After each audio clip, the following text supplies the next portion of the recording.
सत्तेतून पैसा गोळा करा आणि सत्ता पुन्हा आणण्यासाठी आपण ती सत्ता स्थापन करण्यासाठी मालदार बना आणि गोरगरिबांना लुटा अशा प्रकारची व्यवस्था आलेली आहे। ही व्यवस्था हाणून पाडण्यासाठी आज आमचा इशारा मोर्चा आंदोलन आहे निदर्शनाचं।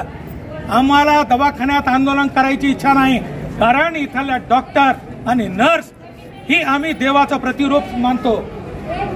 ते जीव वाचवू शकतात, जीव घेऊ शकतात इतकी, आणि ह्यांच्यामधली जी शक्ती आहे ती शक्ती आम्ही ओळखलेली आहे। आम्ही तर देव बघितला नाही, पण इथं देव बघितलेत आम्ही। देव माणसांना वाचवणारे माणसं इथं बघितलेत। इथं आंदोलन होता कामा नये, त्याची जिम्मेदारी डीनची आहे। इथं आम्ही हे पहिली आयुष्यात आंदोलन झालंय, पुन्हा इथं आंदोलन होऊ नये।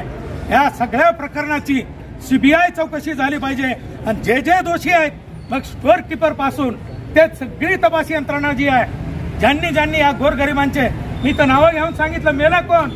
मेला मुसलमान, मेला महारमांग, मेला चांबार, ढोर, कैकाडी, वडर, यांना तुम्ही दवाखान्यातून ह्या गोळ्या दिल्या।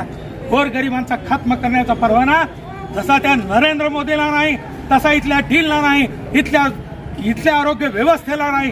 त्या व्यवस्थेच्या विरोधात आम्ही एल्गार पुकारल्याशिवाय राहणार नाहीत। आणि इथून पुढे 8 दिवसाच्या आत जर आम्हाला ही तपासणी जर झाली नाही, त्याची कारवाई होत नसली, तर आम्ही परत येणाऱ्या 8 दिवसानंतर हा दवाखान्याची ओपीडी नाही, ते जे डीनचं ऑफिस आहे ना, आम्ही हगायला कुणाला सोडू ना कुणाला मुतायला बाहेर सोडू।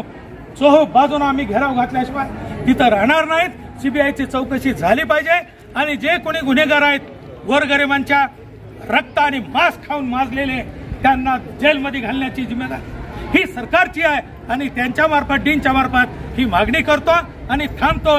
जनतेनं आता इथून लढायला तयारी ठेवली पाहिजे। तुम्ही लढला नाही तर मेले जाताल, आणि मेले तर तुमची इतिहास नोंद घेणार नाही, लक्षात ठेवा। आणि इथं थांबतो।